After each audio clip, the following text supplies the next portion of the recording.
next. Man up. Tom Brady says the Pats will definitely have to adjust without Julian Edelman. New England is 9-0 and face the division rival Buffalo Bills on Monday Night Football this week. We welcome in our Mark Schlereth. Good to see you. Thank you. Thanks for joining us. Please tell us, how vulnerable are the Patriots without Edelman? I think just the statement by Tom Brady was, if you really listen to it, it shows you the greatness of the New England Patriots.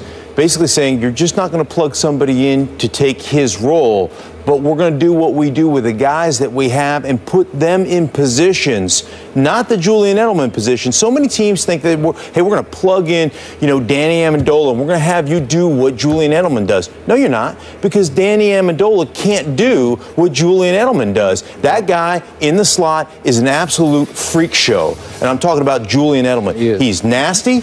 I mean, he gets after people. He's one of those guys that's fearless across the middle. There are very few of those guys that can do that, but it goes to show you the mentality of the New England Patriots. We're not going to ask somebody to come in and be Julian Edelman, because there aren't any Julian Edelmans. What we're going to do is put our guys in the best position based on their skill set to have success. Will there be a drop-off? That's three people on the New England Patriots that you look at, three players that you look at that are irreplaceable. Tom Brady. I mean, you can't replace him. Gronkowski, guy's a freak show, and Julian Edelman.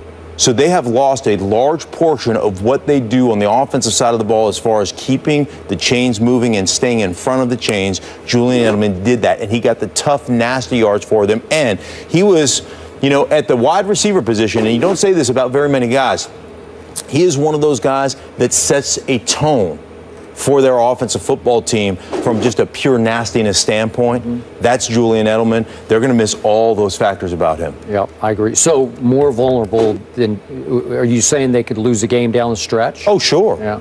Sure. I mean, it's, you look at their ability to stay on schedule, right? What he does in the middle of the football field, that to me is the biggest thing. You've lost a big portion of the staying on schedule of your offense, right?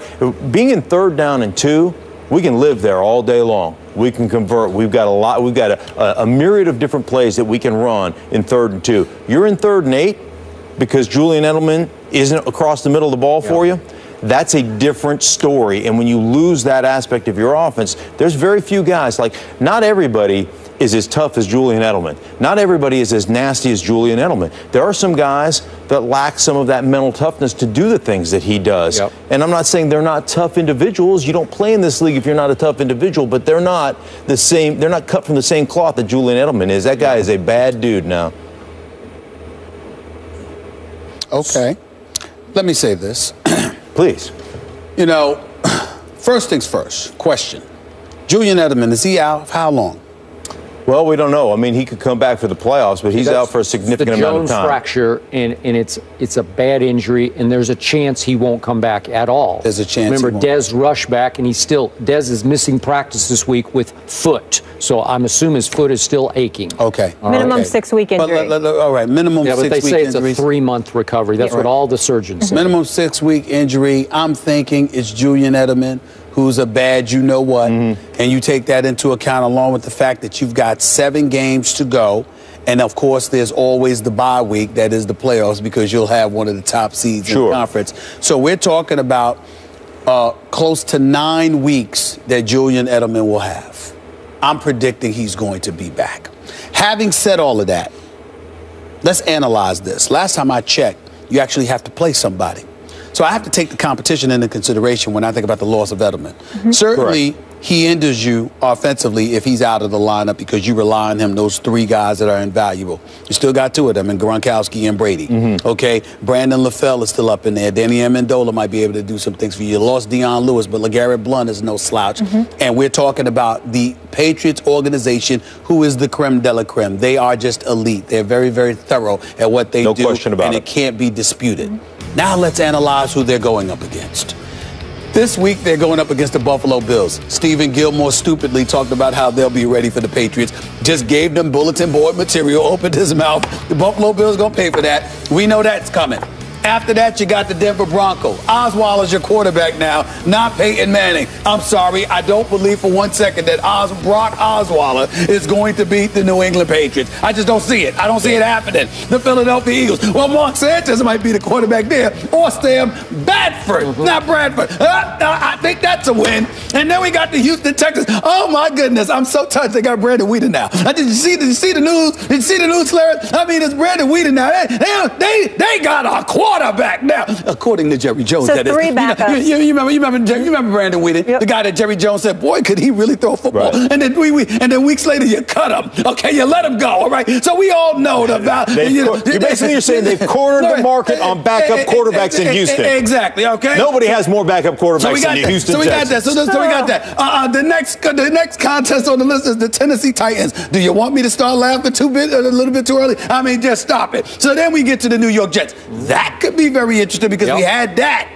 We had that on the schedule as a potential loss for the New England Patriots, particularly the New England Patriots squad without Julian Edelman. But this is an AFC East rivalry. They do like going up to New York and ruining their day. Not to mention the fact you're talking about the New England Patriots, who are an elite organization, who knows how to make adjustments. And more importantly, they'll sit around and they'll be like this, hey, you know what? This is what we have to do to win this particular game, and the defense can overcompensate. They can compensate, rather step up and compensate, because they can say, look, they're not going to be what we customarily see them being, because this is a defense that has playmakers. They can make things happen with Ninkovich and the crew. And then last but not least, you're at the Miami Dolphins, which could or could not be a very interesting situation. So what we're talking about here is the New England Patriots maybe losing a game. That's really what we're talking about here. The debate is whether or not they're going to go undefeated or not. But I think the loss of Edelman will be minimal, because I think all of those games are winnable, and he'll be back for the playoffs. Right. I think I agree with you in this. I don't think it's really going to affect their schedule that much from the standpoint of wins and losses. I still think they're going to win. I said it weeks ago. I think they're going to win out.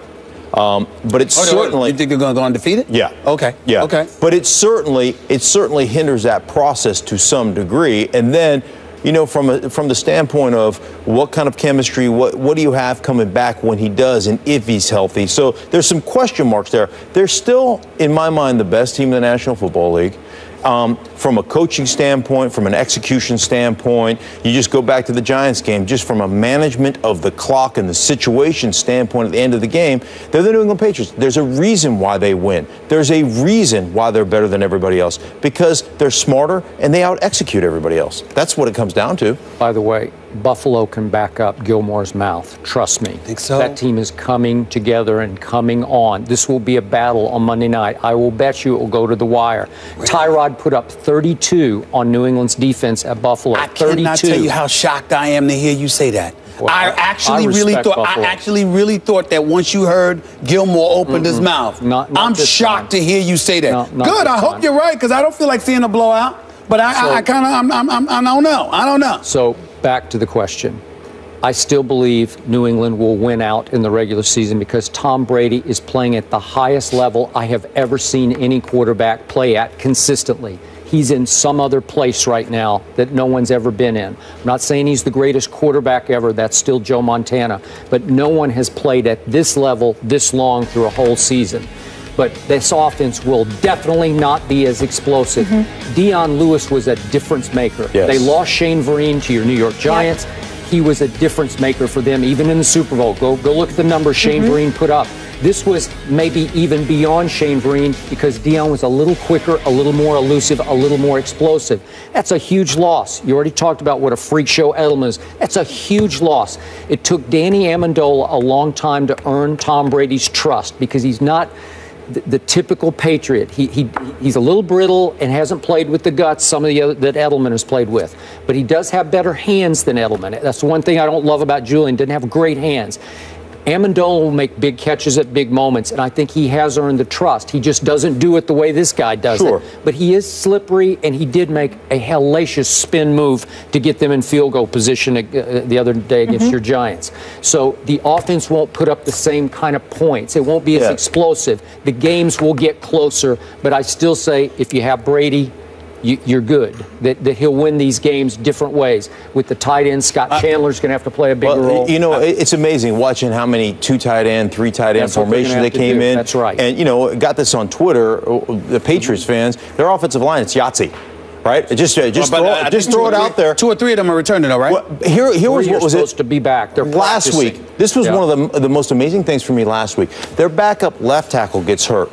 They move their backup right tackle to left tackle. 2 weeks ago, Right, 2 weeks ago. Yeah. They move a tight end into play right tackle for a while. Then they move him out and they take Stork, who started the Super Bowl at the center position, went to right tackle. Now, this is why I say they're smarter than everybody else. Right? Because they put their guys in positions to win. They run the ball away from Stork the first time, and then you know what they do? They throw a 5-step drop with a set cut principle.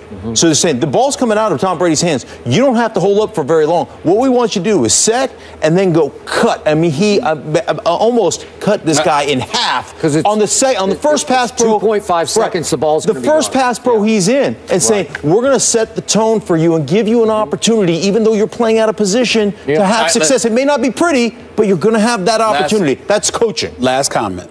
If what you two say about Julian Edelman's value comes to fruition, I believe the Jets beat them on December 27th. They're going to have a real shot. That's the game. I would have said the 29th, but Peyton went down. But I ain't picking Osweiler to beat the. If Edelman is what you say he is, and I know you know.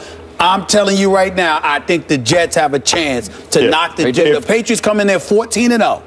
And the Jets knock them off. If they don't throw a bunch of smoke screens on 3rd down and 4 and 4th down and 2 with man coverage, that's true. Right? If they don't do that with the gimpy wide receiver who's got a bad ankle, that's right. When you got a guy whose forehead's made of rebar and concrete and Chris Ivory in the backfield, then maybe you got a chance. That's right. But you can't, you can't continue to make the same stupid mistakes that you made in the game against Buffalo on Thursday night. Fair enough. Let's take it to the streets. Here's what the people had to say. We asked you earlier in the show which undefeated team is more likely to lose their first game this week. The results are in, and I swear we did not fix this. Listen to this. The Panthers, 38.2%, and the Patriots, 38.2%.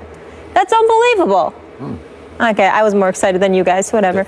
Mark, thank you so much for being with us. I appreciate Thank you. I'm just celebrating like myself, Johnny Manziel style. Moving on, the NFC West leading Cardinals are flying high in the desert, but do they have the potential to be super? We'll handicap Arizona's chance of playing in February. That's coming up. It's ours to win. We'll keep throwing punches till the walls